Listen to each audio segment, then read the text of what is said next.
algumas coisas eu vou ler. Eu preciso desse meu trajeto aqui, porque senão eu de fato vou... Tem uma tendência à errância que... Enfim... Pois é, sim. Pois é. Mas aí eu começo a claudicar demais. Como é que sabe? Então preciso voltar às vezes um pouco e colocar um foco. O corpo se cria por um ato. Ato de injunção, ato de desejo. Desejo entre corpos. E que evidencia um mistério, que é o mistério de uma comunhão. Comunhão porque ela engendra um novo corpo. Na religião, a comunhão também engendra um novo corpo. No cristianismo, e disso a religião católica também tirou a ideia desse novo corpo que surge na comunhão. Algo de um mistério de conjunções, como Jung tratou no livro dele. E por que eu estou dizendo que isso é um mistério? Porque o mistério da fecundação ele não tem nada a ver com a consciência. As clínicas de fertilização têm isso muito claro. Quantos pais e mães estão clinicamente aptos para, mas a coisa não vai. O corpo não responde. Como alguns médicos dizem, não pega. Mas não pega. Em determinados momentos, pega fora daquilo. Pega em momentos onde não se gostaria que pegasse. E não pega quando se espera tanto que aquilo funcionasse. Então, nesse sentido, o desejo não é igual à volição, não é igual à vontade. O desejo é uma outra coisa. O desejo, ele é inconsciente. O desejo é do corpo. Às vezes as pessoas falam, as mulheres falam assim, pô, mas eu quero tanto ter filho. Mas não adianta. Se o corpo dela não quiser ter filho, não vai ter filho. E é o corpo dela que quer ter filho. Que não é também que também não é uma tarefa fácil, né? Ter esse filho. Engendrar esse outro corpo em si. Bom, daí a clínica também nos mostra algumas saídas tão interessantes como teratomas, que são corpos que não estão inteiramente formados. São corpos... Então é um pedaço de dente com um pedaço de osso, com cabelo, e que é gestado durante um tempo. Mas que corpo é esse, né? Que depois sai. A grande maioria das vezes sai. Ou mesmo aquilo que se chama de aborto espontâneo. Essa é uma expressão incrível. Espontâneo do quê? Quem gerou essa espontaneidade de não conseguir sustentar? De onde vem esse lugar? Do mesmo jeito que Copérnico tira o centro do homem, do universo, que Darwin tira a consciência desse lugar de... consciência no sentido de evolução, de que o ser humano seria o animal mais evoluído. E nisso os budistas, por exemplo, já têm uma observação tão mais interessante que, bom, o ser mais evoluído de fato talvez seja a árvore, que cresce, vive e morre sem sair do lugar. E a gente não consegue parar, né? Freud mostra que aquilo que a gente considerava consciência, que aquilo que de fato a gente considerava o ápice da nossa existência, não é bem assim. Tem um outro corpo que nos habita. Aliás, para ser mais claro, nós habitamos um outro corpo. Nós temos esse lugarzinho no nosso corpo. Tem um eu que não nasce eu. Ele se torna um eu. Mas o fundamental do inconsciente para a psicanálise, nesse sentido, para um campo todo da ciência e das discussões, é que o inconsciente deixa de ser um adjetivo, no sentido daquilo que eu não sei por que fiz. Por que alguém me pede para pegar a caneta e eu pego a garrafa? Ou por que eu troco o nome de alguém? Ou por que enfim, tem um pensamento que me atravessa? Por que isso, que eu não sei por que, me atravessa? O inconsciente, principalmente para a psicanálise, ele é um substantivo. Né? Ele é corpo. E o ser humano é um ser sofrido. Até porque não há uma emancipação fácil desse conceito dualista entre corpo e alma que já dura 25 séculos. A Mirella trouxe, né? Antes, e é antes, isso é prisco. As palavras eram as coisas e as coisas eram palavras. Não é mais assim para nós. É difícil isso para nós. Desde Platão, que meio que a revelia formata esses dois campos, corpo e alma, isso formata toda uma categoria e língua de pensamento. Tanto que nós situamos as afecções do corpo, isso nós que trabalhamos na clínica, nós situamos as afecções do corpo como psicossomáticas, que, de um modo rigoroso, nesse sentido, ao menos freudiano, essa expressão estaria equivocada, porque é uma expressão que já separa, tem o psíquico e tem o somático. Como é que a gente consegue sustentar um corpo que fala? E vejam, entendo que isso é fundamental porque a gente está trabalhando aqui em relação à palavra e o espaço, e o quanto que a palavra precisa desse espaço para ser escutada, porque se a gente acredita que não escuta o corpo, a gente não sabe qual é a função de uma palavra. Que vai desde a criança até desde a infância. Aliás, é interessante isso, né? Você colocou que o infância é o sem voz. Eu só faria um pequeno ajuste para dizer, não é que o infância é sem voz. O infância é com voz. Ele é sem palavra. Mas a voz está ali. A voz do infância, ela é tão fundamental que ela convoca a mãe a ser mãe. Ou convoca a mãe a não ser mãe. Até porque, de novo, é algo incrível que algumas mães joguem seus filhos fora. Quando eles nascem. Antes não. E aí você fica, mas por que antes não? Porque como algumas relatam, e ao menos me relataram, antes era eu. Incrível, né? Antes era eu. Só que é eu. Mas e quando sai? Não é mais. Aí é outra coisa. Aí eu não... Mas a grande maioria, ainda bem, estamos aqui por isso, reconhece esse lugar e com compaixão cuida desse ser sofrido. Então nós acreditamos saber sobre o corpo, já que ele nos pertence, e que de alguma forma esses fenômenos psicossomáticos seriam facilmente lidos, né? Lidos por um tipo de categoria formal, racional do pensamento, em que automaticamente a gente então entendeu que aquela falta de ar vem de uma carência, então quando a gente traduz aquilo funciona e ele volta a respirar melhor. Ele talvez saiba um pouco mais do processo que ele vai ter que cuidar para respirar um pouco melhor. Mas de fato isso pede um trabalho, né? Um trabalho de intervenção, um trabalho nesse corpo, desde o nosso.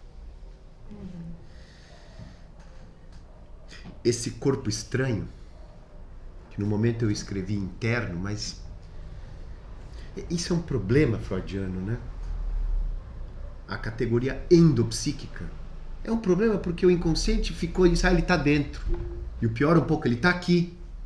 Tem até lugar. Né? O que Lacan falava o seguinte, foi uma provocação dentro de uma palestra específica que ele deu, que era uma provocação a um matemático que estava assistindo. Perguntaram, mas o senhor está dizendo, já no final da explanação dele, mas o senhor está dizendo que às vezes então a pessoa não pensa? Ele falou, bom, às vezes eu penso com meus pés. Quando vamos a categorias mais sensíveis do humano, como por exemplo os psicóticos, eles nos falam como o corpo pensa neles mesmo. Minha mão fala comigo, meu pé fala comigo, estou escutando uma coisa que não vem pela audição, mas eu estou escutando algo que me atravessa e faz um outro sentido. Então, nossa consciência, atrelada a esse lugar do corpo, isso turva a nossa compreensão das coisas. Esse eu, nosso eu, ele se constitui pelo que a gente chama de identificações. E essas mesmas identificações, elas se constituem por processos que a gente chama de incorporação, de ingestão. Então, eu cresço comendo e expelindo o outro. Eu só estou retomando também o que o Armando já trouxe nessa questão, por exemplo, da fase anal. Que quando a gente lê muito rápido, obviamente nessa dimensão que o Armando também trouxe, fundamental de ser discutida, numa dimensão da pressa no tempo. Rapidez e pressa são coisas distintas, né? Então, a gente acha que a fase anal é aquilo que está só no ânus e que saiu o cocô e que... Não. A fase anal é uma fase de controle. Que é isso. Agora eu tenho algo para oferecer ou para tirar. Né? Que na oral eu estava muito mais submetido. Mas na ingestão, incorporação, meu corpo vai virando um corpo porque ele é corpo também que comeu o outro. Metabolizou o outro e está se fazendo si. Está se fazendo ali. Ele vai se fazendo. Então não tem uma... Claro, alguns quadros muito regredidos, você observa o outro nele muito escancarado. Mas na maioria das vezes é isso, vão sobrando os traços, né? E os traços são incríveis, porque é o traço do pai, o traço do avô, o traço... Olha, é aquele... Anda desse jeito. São tipos. Né? Reich falava dos tipos. Anda igual ao pai. Fala como a mãe. Mexe o braço ou faz alguma... É um traço. Então, não existe, a rigor, nenhum processo psíquico, e isso pode ser a imagem da angústia ou a imagem do prazer, que não disponha de um trajeto somático. Antes é somático. Porque quando a gente pensa também nas nossas primeiras lembranças, a gente pega aquelas mais, né, recortes, porque viram quase que recortes com 3, 4, tem gente que fala um pouco antes, mas enfim, 5. Mas vamos jogar, mesmo que seja para baixo, com 3. Bom, eu lembro de uma outra coisa com 3 anos. E o que aconteceu do 0 aos 3? É pouco tempo? Cara, 0 a 3.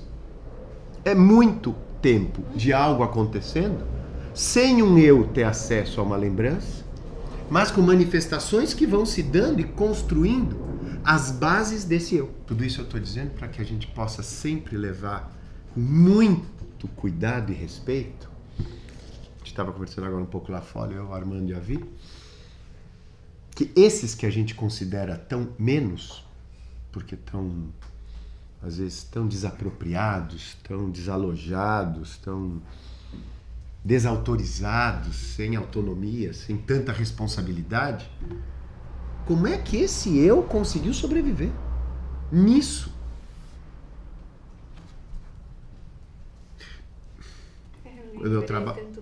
Lembrei da imagem do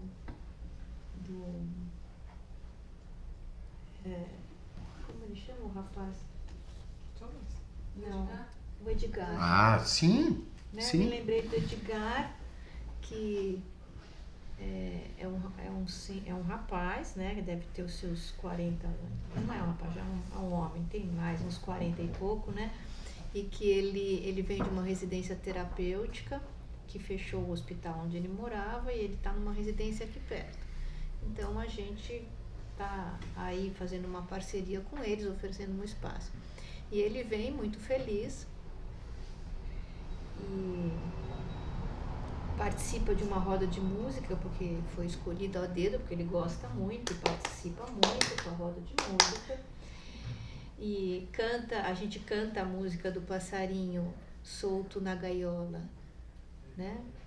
Passarinho na gaiola fez um buraquinho, né? Voou, voou, voou, voou. E ele fica muito feliz quando canta essa música. Aí ele sai por aqui, vai até o portão, se aloja no chão e sorri para todo mundo que passa. Então, assim, que coisa, assim, isso que você estava falando, né? Que ele foi tão assolado durante tantos anos, né? E a alegria com que ele compartilha tudo isso sem nenhuma palavra. Nenhuma palavra. Mas dizendo bastante. Mas dizendo isso, mas dizendo tudo. E aí eu pergunto assim para ele, Edgar, posso tirar uma foto para você ver? Aí ele faz assim, ele tá lá, né? No chão, ele faz assim. Só mexe o olho, né? E eu pergunto, posso tirar a foto? Então, tô tirando. Aí eu tiro e ele vai mudando. Uma já foi, aí ele vai mudando o olho na mesma posição, né? Eu compartilhei com vocês essa imagem. Então, só para ilustrar, assim, esses menos, né? Que você falou que a gente imagina que eles são menos. Né? O negócio é como é que a gente acessa o menos. E com simples, né? Ele mexe o olho para tirar foto. Menos é mais. Né? Muito lindo, muito É especial. o suficiente. É o suficiente. Menos ele está mais próximo da origem. Sim. E com o simples fazendo tanta comunicação. Exatamente. Nossa, O que não, de qualquer maneira, o que não o garante e não lhe garante o suficiente. Por isso que precisa desse trabalho com outros. Mas, ainda insisto, o problema é como nós, outros, trabalhamos com eles. Porque senão você cai na esparrela rápida daquilo que dizíamos de um assistencialismo que não olha para o outro, simplesmente assiste a própria carência, oferecendo o que acha que tem que está faltando no outro. Né? Faz aquilo que acha que é o bom, sem entender o que o outro precisa. Se é que o outro precisa, hein? Porque para tirar foto ali ele não precisa mudar nada, a não ser o olhar. Se pegar qualquer pessoa que tirar foto, nossa, são 15 mil, né? Não, pose, sem pose. Se arrebentou naquele dia. Anorexia. Constipações obsessivas.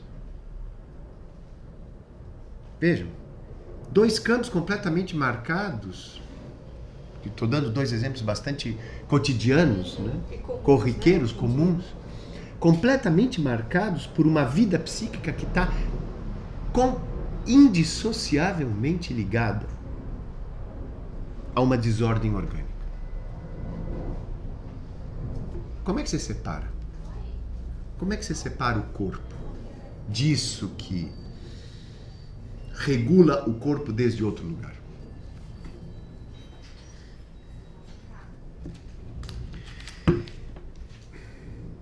Tem uma coisa que a gente chama de excitação.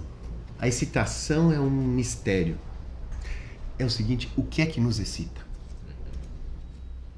Por onde surge isso que nos excita? Não o que passa, mas aquilo que nos excita.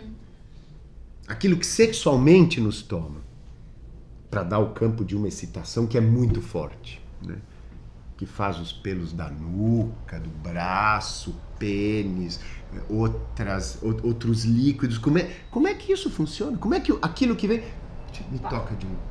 Como é que isso surge? Essa é uma questão fundamental. Como é que isso surge? O que é que isso, depois que surge, como é que isso se transforma? E no que é que isso se transforma? Lacan vai falar que isso vira um fantasma, ou é a base de um fantasma, que vai além da fantasia. O Armando trouxe uma questão fundamental, muito também mal compreendida, porque apressada.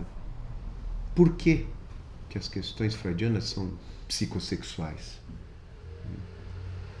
Porque não estão vinculadas nem ao genital, nesse sentido do prazer orgástico, mas também porque o sexual, para Freud, é o que sustenta o lugar da diferença. O quanto eu consigo me diferenciar do outro.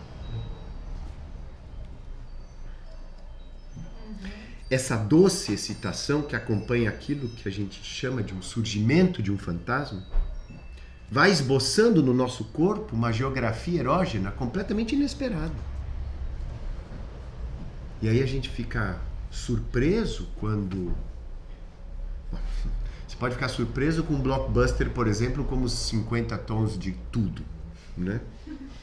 Como se aquilo fosse, nossa, é um banal da alcova. Mas tá bom, o cara traz pra tela. Faz um super sucesso. Agora, tem outro filme um pouco mais antigo, mas muito interessante, que chama A Professora de Piano. Quando essa mulher, que é uma mulher já mais velha, se apaixona por um jovenzinho, mas ela se masturba cortando o órgão genital com uma gilete. Ixi! Então, e aí? Que corpo? Que recorte é esse que excita e que vai pedindo esse tipo de intervenção? Ou seja, essa doce excitação, ela vai desenhando aquilo que a gente chama de um corpo de psique. Tem um corpo de psique.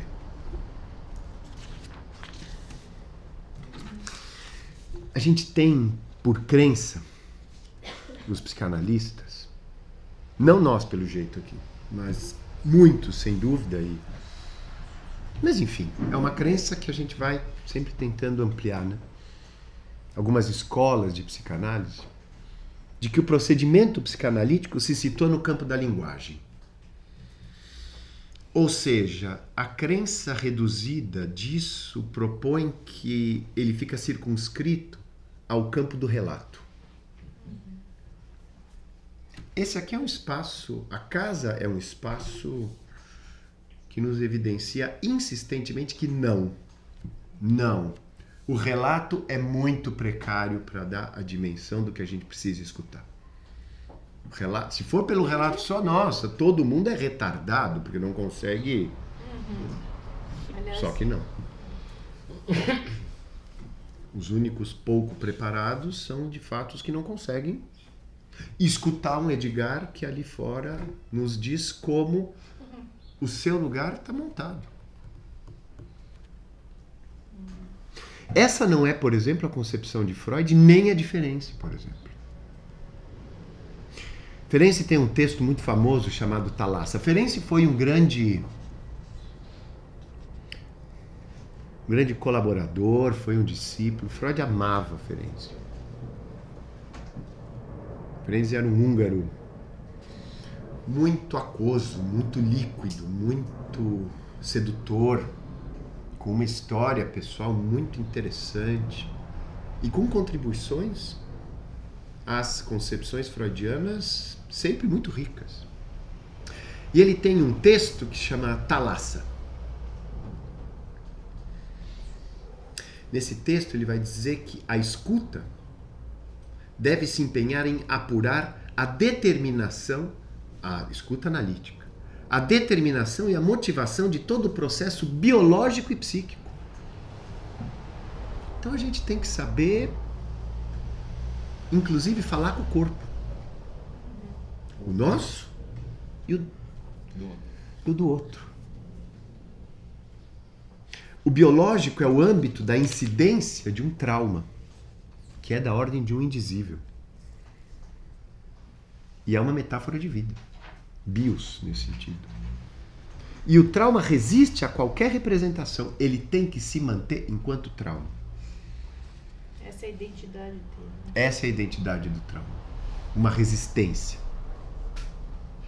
Ou seja, a gente não cura o traumático, apesar de que Talking Cure ainda sustenta esse lugar da psicanálise. Mas a gente sabe que não se cura o traumático falando sobre o relato imaginário desse surgimento. Pois foi justamente esse relato que sustenta a defesa do conhecimento do mesmo. Você vai falar para não saber. Mas você vai falar. para continuar desconhecendo um pouco mais daquilo que te assola. Em 1983, uma psicanalista que estava cuidando do acervo de Ferenczi, ela descobre um manuscrito que Freud enviou. Freud tinha um péssimo hábito, que a gente pode até hoje em dia considerar interessante, mas Freud destruía muita coisa. Somente os manuscritos. Nossa, Freud jogava fora muitas coisas que as pessoas ficam ávidas atrás daquilo que é esse esboço de um pensamento, um ensaio e que às vezes é tão fundamental, porque naquele esboço que você tem uma ideia. Bom, e ela achou num baú, que era de Ferenczi, que é as cartas entre Freud e Ferenczi, ela acha um manuscrito de 1915 de Freud. E no alemão, no original, a tradução é Vista Geral das Neuroses de Transferência. Em português, vejam, é interessante essas traduções, né? Vista Geral das Neuroses de Transferência, ou seja, se propõe um panorama. Sim. Né? Em português virou Neurose de Transferência, uma síntese. 2 pontos. Nossa, uma síntese. reduziu É isso, né? Mas enfim. Freud traz nesse texto uma ideia completamente audaciosa, rica, de uma fantasia. A fantasia de Freud nesse texto é o que ele vai tratar de uma fantasia filogenética. É uma resposta a uma questão que 2 anos antes, 1913, Ferenczi já havia proposto. Né? Ou seja, é uma ideia sobre as origens evolutivas das neuroses. Das neuroses, das perversões, das psicoses. 2 anos antes, Ferenczi escreveu o seguinte: provavelmente conseguiremos um dia colocar em paralelo cada uma das etapas de evolução do eu e os tipos neuróticos regressivos com as etapas filogenéticas da humanidade. Freud vai argumentar o seguinte, que o que hoje é uma neurose... um parêntese, então. Neurose é o normal. O normal, para Freud, é estatístico. Ou seja, quanto mais se tem. Essa é uma estrutura. Nesse sentido, sendo seres sofridos, sendo que somos seres atravessados pelos afetos, por patos, por isso que vem de fora, que vem de longe, somos todos doentes. É que o próprio lugar, a própria concepção de doença e de doente, para a psicanálise, não toma esse lugar tão infernal, tão terrível, tão destrutivo, ou que precisa ser proscrito da existência. Do mesmo jeito que a morte é necessária, a doença também é. Então, é assim que somos. Então, neurose é o que nos toma.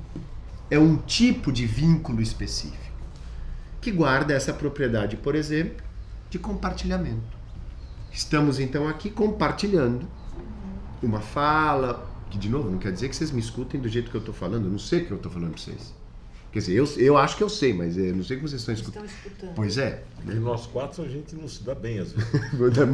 Nós 4, Tem um cara que fala, tem um cara que pensa que está falando. Tem alguém que ouve e acha que está entendendo. Imagina a zona que não dá isso daí. Mas isso faz um certo laço, né? Mas esse é o nosso laço. É um laço bom, porque se você pegar, por exemplo, a Érica, a Érica não conseguiria estar agora aqui. Ia nos atrapalhar um pouco. Aí isso que a gente pede, olha, um pouco de cuidado, vamos escutar, parar um pouco. Tem algumas estruturas aqui, eu destruir isso aqui rápido. Né? Isso só para retomar aqui. Freud está querendo entender o seguinte, de onde surge isso? Que de algum modo nos concilia, nos compartilha, nos faz ter uma certa ordem entre. Então ele vai dizer o seguinte, que o que hoje é uma neurose foi no passado uma resposta criativa para ameaças à sobrevivência da espécie, ameaças vindas do exterior. Comecem a pensar que Freud, a partir daí, é mito. Não como aquilo, que hoje em dia dizem que é mito.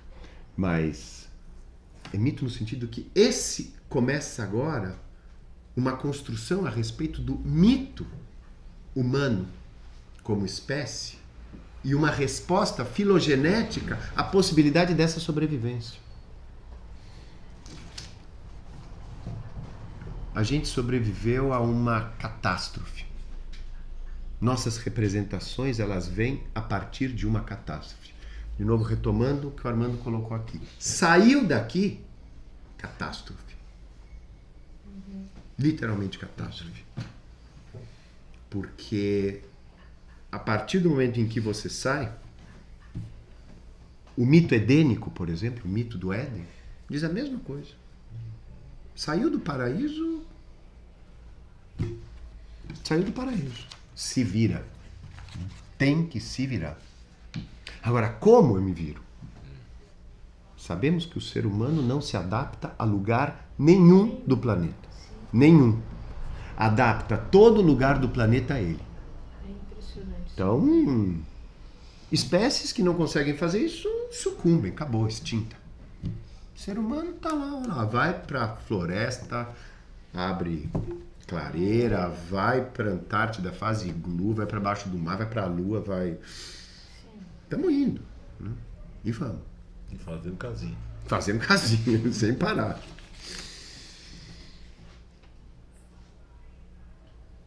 Mas que linda essa impermanência também, por outro lado, assim, queria te cortar, mas que me vem assim, que essa sensação, eu vou chamar de sensação, né? Porque eu acho que não é um sentimento.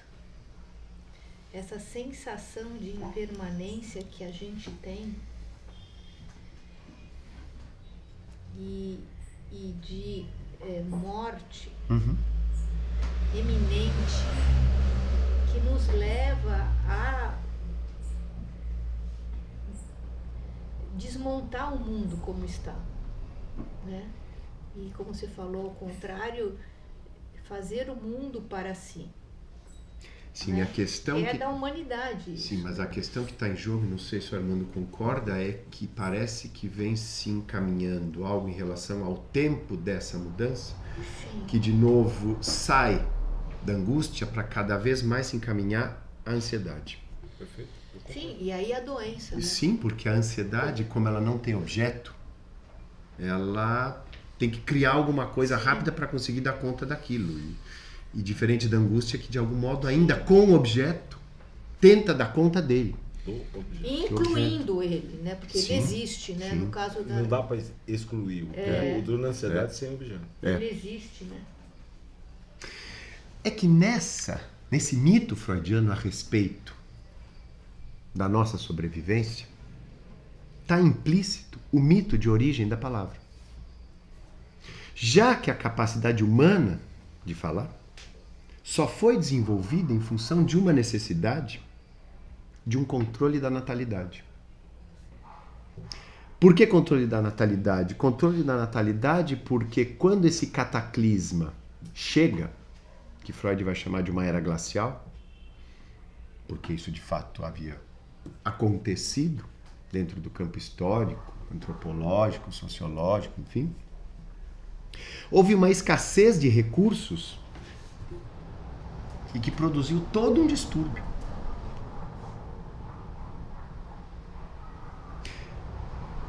Essa convocação à palavra, porque retirada do silêncio, é o que fez com que nós pudéssemos sobreviver, fazer sobreviver essa nossa espécie. Enquanto macho e fêmea se mantinham com um contato com a regularidade sexual, não havia necessidade de recurso à palavra. A regularidade sexual, ela era assegurada pelo olfato, voltando aos sentidos. Ela era assegurada pelo olfato, já que o macho sentia, por esse sentido humano, o período de fertilidade da fêmea. E vejam, o macho, nesse momento, ele não era bípede, ele não estava no bipedalismo, ele estava de 4. O olfato funcionava muito melhor. E o corpo falando, né? Por causa dos feromônios. Exatamente, é isso. O corpo falava, você não precisa botar palavra nisso. Tudo ali estava funcionando. E tinha um objetivo, né? Sim, instintivo. Instintivo. Estava totalmente conversável. Exatamente. Quem já pôde assistir a cobertura de animais mais valiosos, né? Sim. Tive a oportunidade de ver uma cruza de Nhumaras, né? O garanhão cobrindo umas éguas. Que cerimônia! Claro que é pelo poder econômico, né? Ninguém podia machucar ninguém ali, porque tudo valia muito dinheiro. Mas é impressionante que um dia o garanhão vai e cobre 3 éguas no cio, e ele sabia exatamente o que tinha que fazer, e elas, pela primeira cruza, também. E no dia seguinte, para garantir a fecundação, solta o garanhão para cima das éguas, né? A primeira saiu dando coice. Como? E eu perguntava para esse meu Como? amigo, falava assim, como assim? Que se comportou como uma lady, via até um sorrisinho na boca dela, o que aconteceu com a moça? Né? Falou assim, é a minha garantia, fecundou. Porque a tá função Tá dado. era É. fecundar. No dia seguinte não tinha Acabou, cobertura. né? Não tinha cobertura. Bicho homem, inteligente, igual macho. Oh, feromônio, cheirinho, vamos lá, vai sai, mano. Já fez o que precisava. Já realizou.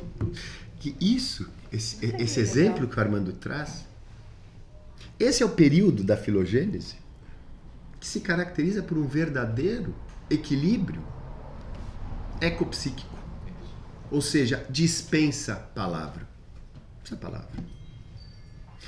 Nessa forma, quando ainda vivíamos dessa forma, nós morávamos num mundo habitado maravilhosamente pelo silêncio. Sabe, Fábio? Só que essa situação de silêncio foi perturbada. E esses distúrbios glaciais provocaram o resfriamento da crosta terrestre e colocaram em risco a sobrevivência da espécie. Segundo Freud, é nesse momento traumático, como reação às ameaças à sobrevivência, que se desenvolve para ele, nesse primeiro momento, que ele vai chamar de histeria de angústia. Tá faltando alguma coisa. Tá faltando alguma... Agora, se vocês lerem esse relato, também com essa saída daqui, disso que sai, é glacial onde se cai. Se cai no frio. Catastrófico. Catástrofe, é uma catástrofe. Ou seja, é sobre as influências das privações que são impostas pelo desencadeamento de uma era glacial que a humanidade se tornou angustiada.